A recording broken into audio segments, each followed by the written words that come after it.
All right, Rusty, thank you. More top stories now.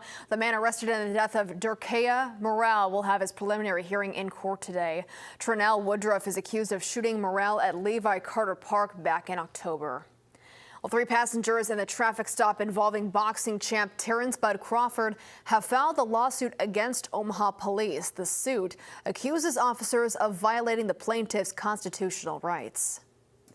Omaha police say the last 2 officers hospitalized in last week's shootout at a convenience store are now out of the hospital. Investigators say 28-year-old Juan Melgar Ayala fired 16 times at officers. Omaha City Council plans to vote on an ordinance that would limit the number of chickens somebody has on their property down to 10.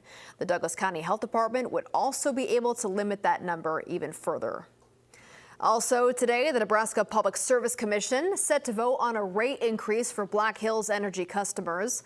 If approved, new rates would take effect January 1st.